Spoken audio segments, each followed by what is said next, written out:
Good morning, I'm Mai Rodriguez. Let's unlock the tricks of the trade, get to know the brilliant minds who changed their industries and created innovations that continue to influence lives. Be inspired here on Trade Talks.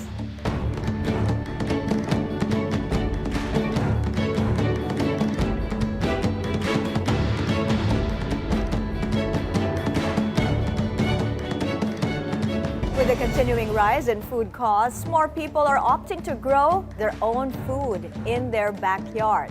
Urban Farmers PH is a non-government organization that advocates agriculture and sustainability to city residents. Its mission to encourage urban dwellers to start growing their own fresh, healthy produce in the city and to nurture a sustainability-centered lifestyle. Today we are joined by Louie Gutierrez. He is the founder of Urban Farmers PH. We will also speak with Marian Pacunana-Sangil. She is the Business Development Officer of Urban Farmers PH. Welcome to Trade Talks. Good morning. Good morning. Morning. It's, what a noble initiative, di ba? Yung urban farmers encouraging a sustainability-centered lifestyle. Let's talk about how you got started. I understand it was during the pandemic when everything stopped and you had no background whatsoever in farming. So what inspired you to start this initiative? Yeah, so that was a story. Yeah, I'm actually a jeweler. I run different. Yes. Silverworks. Yes. Over 60 stores Yeah, in and 2020. we're actually 35 years this year. Yes. We're one of the few local brands that are still in the malls. Yeah, during the pandemic, before the pandemic, it was business as usual. We were actually opening 2 new stores that March of 2020. But in March 15, everything closed, no? We were all surprised. You know, we didn't know what was happening. I had 450 employees. And you had to find a way to support them somehow. exactly. Yes. And all those 400 plus employees. I was just looking up my ceiling and didn't know what to do. But one day I was walking on our street in our village and I found this empty lot full of overgrown weeds. And out of the blue, I asked the owner if I could borrow it and hopefully learn how to plant. Because I remember during that time, the plantito thing was happening, and you know, people were posting 300,000 peso plants, and you know, I did feel good about it. And I said, you know, why are a lot of people are hungry? And then we're posting these expensive plants. So I said, you know, So why not grow vegetables create something instead? more useful, something more purposeful, and I think that created my ikigai. You know, doing things with a purpose, and that's where we started. I found this agriculturist online who started helping us along with a farmer, along with my employees. So where does Marian come into the picture? Ikwento mo, Marian, paano ka napasali sa Urban Farmers PH? So actually, I was also into urban farming at the time, and then... So ikaw yung may background sa farming? Well, hindi po ako yung agriculturist, but I was also into it. Okay. Now, my background is not really in technical agriculture, but I have worked with an agriculture company for a while. And when I found out about the project, it was referred to me, I really resonated with what they were doing, because one of the challenges that we're experiencing right now in terms of food is that we're running out of farmers. So according to research nga, we only have farmers aged around 55 to 59 years old. So that means yung mga farmers natin senior or magiging senior na. And in 5 years, we might run out of food if we don't do something about it now. Yes, how do we inspire the younger generation, Exactly. diba, to go Exactly. into Yes. farming? So what were the initial challenges in the infancy of Urban Farmers PH, Louie? Well, I think the most challenging thing was, number one, we didn't know anything about farming. And that was where the agriculturist came in. You needed Yeah, of course. his help. Nothing, no? We had zero knowledge about things, on how to plant. And definitely Erwin, our agriculturalist consultant, helped us through it. But working every day and seeing plants grow and learning and failing and things like that, we created that experience that is really needed to start the whole farm. Tell us about your partnership with Fort Bonifacio Development Corporation. How did that come about? Yeah, we are really blessed, no? And we are really grateful for Fort Bonifacio Development Corporation for lending us this really, really wonderful property. This is now in BGC. It's BGC. Okay, so from this vacant lot in Bel Air, napansin ng Fort Bonifacio Development Corp itong initiative ninyo lent you a lot in BGC. Yeah. Okay. So actually, it's on Fifth Avenue, no, which is really the main street, like the Manhattan of. It's right BGC. behind St. Luke's, right? Right behind Okay. St. Luke's. It's very well positioned. It's a 1,500 square meter property that was lent to us, so that we could inspire the residents and, of course, the companies around BGC. Okay, Marian, tell us, if we are ever in the area we want to visit, Urban Farmers PH, Yes. what can we find there? Ano yung mga vegetables that are available? How do we, can we just go in and buy? So yes, actually the farm is open for everyone. So when you come inside, you can do pick and pay. So you can harvest vegetables. You can find salad vegetables, even local vegetables. We have alugbati, lettuce, eggplants, and more. No, so it changes actually every other month, depending on the time of the year or the season. You And, mentioned yeah. pick and pay. Yes. Oh, tell us about this. How does that work? Yes, so for pick and pay, we don't really have a refrigerator at the farm to store the veggies. So what we do is we have people who come harvest it themselves so they can get that experience of where their food comes from. But at the same time, aside from pick and pay, we also do workshops at the farm to teach people how they can learn how to do it at home themselves. So it's really just bringing that connection of people from having their food at the table to where it comes from at the farm. Yes, you could see, no? Tapos, it's all organic? We don't claim organic, but it's naturally grown. For organic, kasi you need these certifications. Now, at the moment, we like to be accurate, so we say that we follow the measures and the methods of organic and natural farming. So what are your operating hours now? So right now, the farm is open from 6 a.m. to 6 p.m. po. So they can just come drop by, visit at the farm, and check what we have available. They can go to the farm store and talk to Farmer Jen, or Farmer Patrick, who's there. Okay, so Louie, right now, do you have other venues aside from the one in BGC? Yeah, we're actually doing farm consultancy aside from running the farm in BGC.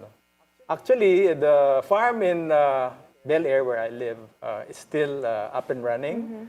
And we've also built another farm for the barangay Bel Air. So, may pick and pay din ba doon sa Bel Air? Yeah. So okay. these are mini farms that we've started. We're also working with different companies like San Miguel Corporation. We built one for RSA in front of his head office. And then we're also working with different communities and other partners that to build more edible gardens around the city. So you heard it, the farm is open to everyone. Go and visit. Tell us, how has urban farming contributed to improving food security in the Philippines? Louie? Yeah, of course, no. Another COVID might happen. I remember during those times when it was so hard to get food from the rural areas into the city. Imagine if, there's something that's gonna happen again. So how will we get food? No? And also importantly, we have how many? 11 million Filipinos here in the city. And I always say that, what if all of the all of the areas, the empty areas here in the city become temporary farms? Walang magugutom dito sa Maynila.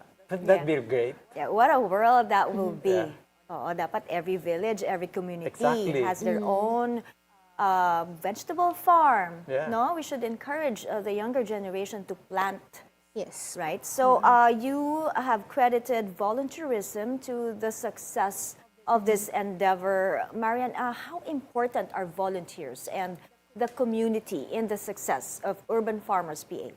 Yes po. So actually, at the very start of the story, there were volunteers who joined in. I was actually one of them initially. So all of their ideas contributed to the things that we are doing right now because we're able to get their ideas. And at the same time, it's really getting the younger people engaged in agriculture. And I believe like that's really the key to solving at least part of the problem in agriculture, where we get more younger people interested even from other industries, because sometimes they have marketing background, IT background, and all of these could be applicable not just in urban agriculture but also in mainstream agriculture, no? And by having them engaged, we are able to implant or impart to them the idea that farming is something that's part of our everyday life because we eat every day. So agriculture should be something that we are concerned about. Yes, we should all encourage everyone to be part of the movement. Grow your own food. All right, more to talk about with regards to urban gardening. But first, this short break, Trade Talks. We'll be right back.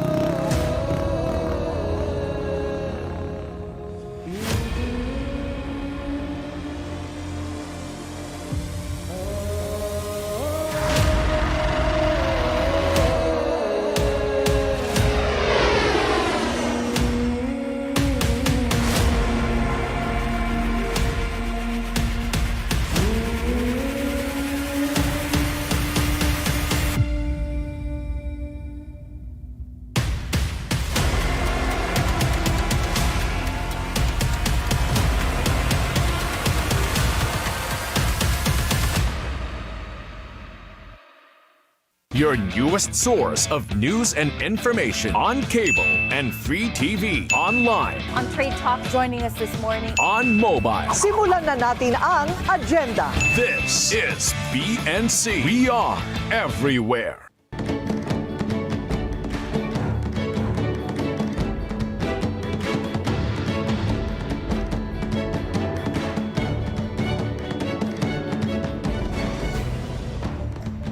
Welcome back to Trade Talks. We continue our discussion with Louie Gutierrez, founder of Urban Farmers PH, and Marian Pacunana-Sangil. She's the Business Development Officer of Urban Farmers PH. Now, Marian, I understand you have partnerships with public schools, NGOs. Tell us about this and what can we find with when we visit one of your partners. Yes, so actually it really depends on the setup po, no, of the different community schools areas. But when we partner with public schools and NGOs, sometimes we do it as a collaboration. So like for the setup we have with CP Teresa, we have different partners coming in, or we offer it to our partners wherein they can set up a vegetable farm in different areas of the school depending for what level or what part of their program it would be. So some schools, kasi especially the public schools, they included in their curriculum that the students learn how to plant, to maintain, and some of the other schools that we work with actually include it in their canteens as well. So we've done this for some schools in Makati, Taguig, within Metro Manila, and for communities as well. So we've done a farm with a partnership in Tahanang Walang Hagdanan. So we've created these plots that are PWD friendly. So these are lower plots wherein people don't have to reach up so that they can plant, they can do it in their wheelchair. So it's all about making very it really nice. more accessible to grow food in their areas. But for some of these, like they sell their veggies in the area when people come visit. For some, they use it, as I mentioned earlier, in their school canteens. But for the rest, they use it really to teach the community or the students on how to do it. Because again, we want to spread that love for nature and farming. How wonderful. Even the students can start planting. So, kasama to sa curriculum ng partner schools ninyo. Yes, for some of the partner schools, they really include it. And even the schools that come visit, for example, in the BGC Community Farm, some of them prefer to have our workshops as part of their programs or their curriculum to really get these kids exposed. What do you see from the kids? Ano yung interest nila dito? Do you see a spark in their eyes?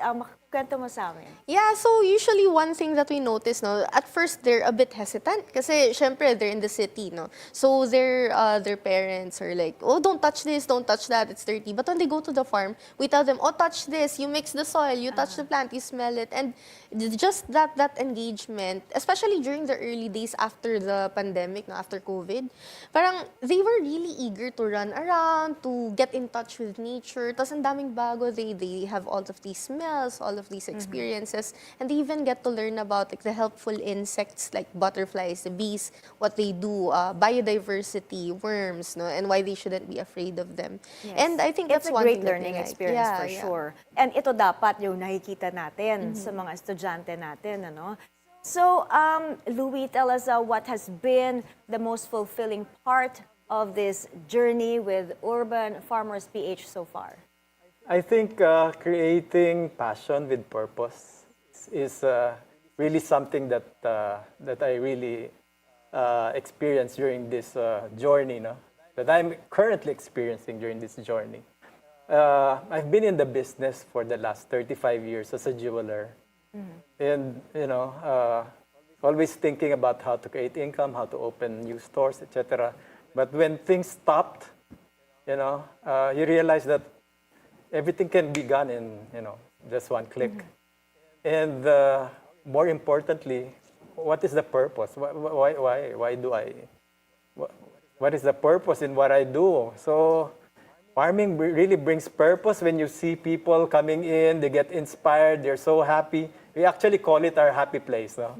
Going into the BGC farm, knock on wood, nobody has complained about anything. Then they come in, you see that smiling face and, getting inspired. And I want to do this in my, in my community. I want to do this in my home.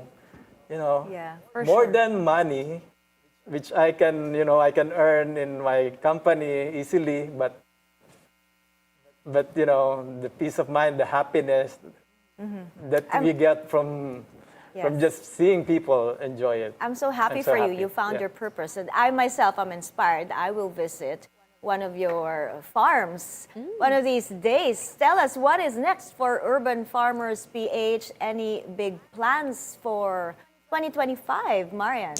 Yes, so for Urban Farmers PH, we're really looking more into what we can contribute to sustainability aside from food sustainability. Because we realized that when you have an urban farm, there's actually a lot of things that go into it. Like we can upcycle different materials, which we're already practicing. So we're using old wood, we're also using different containers. At the same time, we're looking into composting right now. Yes. Because compost is something that we use every day at the farm. And with more urban farms that we're building, we have to use more compost. But where does compost come from? So it comes from the food scraps, vegetable scraps, and we have a lot of that in the cities, and that's something that we're exploring on using more. So that's like one of the projects that we're really looking forward to. Yeah. We're still doing it, but we want to improve it and scale it up even more. So I was that going to we mention can- composting. Yes, oh, I exactly. myself need a workshop with that. Yeah, we do those. Yeah. Interesting, yung mga workshops, we understand you have an upcoming Easter Family Farm workshop. Tell us Yes. more about this. So for the Easter workshop, we do it. We started it, I think, last year. Yeah, and then we like to get kids at the farm. So one of the things that we do every Easter or within that week is like to get kids to do activities like Easter egg hunts and We bring in the rabbits. Yeah, we bring in the rabbits Yes. as well with one of our partners, so they can really get exposed to it. And we hide the eggs inside the plot so that the kids can really get encouraged to touch the plants, to smell them, to be engaged, to touch the soil as well. Yes, oo, nakakatuwa. So, do you have any plans of adding livestock or poultry dun sa farm ninyo, Louie? Well, right now we have fish.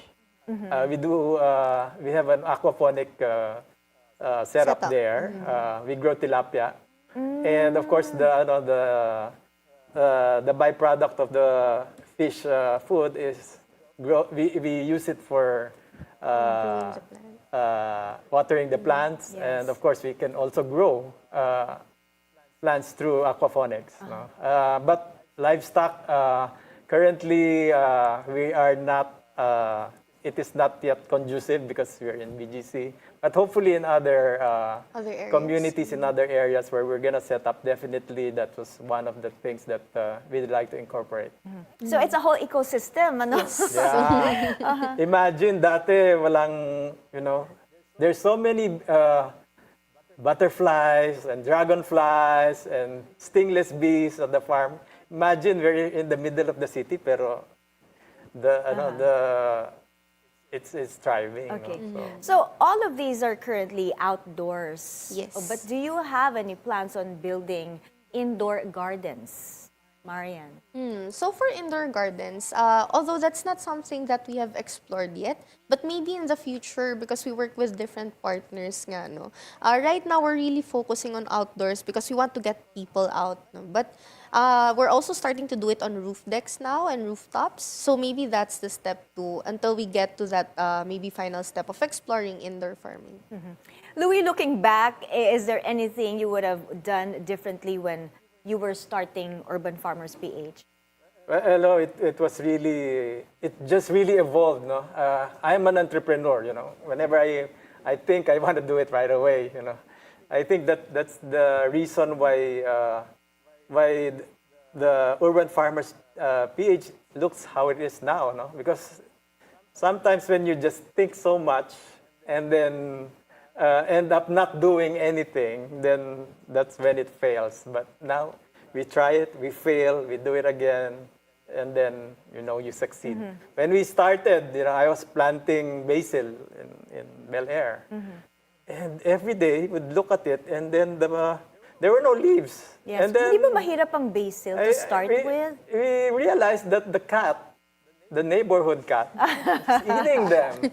But after a few weeks, she got tired of eating these basil leaves, and she just hung around there. So, it's that way of evolving things, learning that nothing is harmful actually. No living thing is harmful if they live in a biodiverse area. Everything lives happily. Your biggest takeaway, Louie, from this experience, and what lessons would you like to share with us?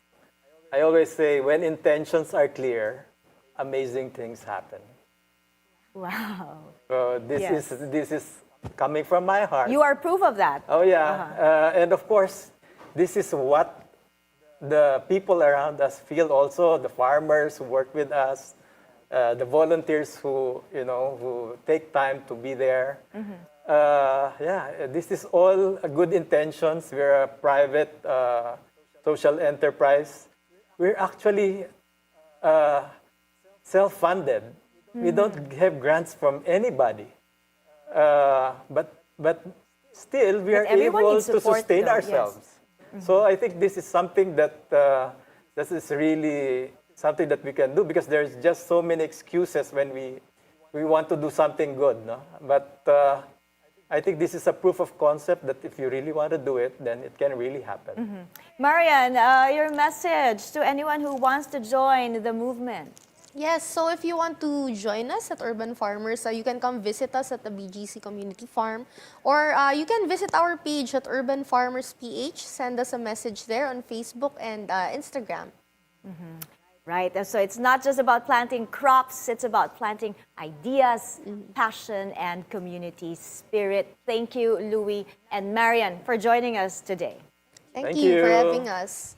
And that is today's show. I'm Mai Rodriguez. Stay up to date on the inspiring stories of entrepreneurs and innovators and the secrets to their success. Only here on Trade Talks. Stay with BNC, the Bilyonaryo News Channel.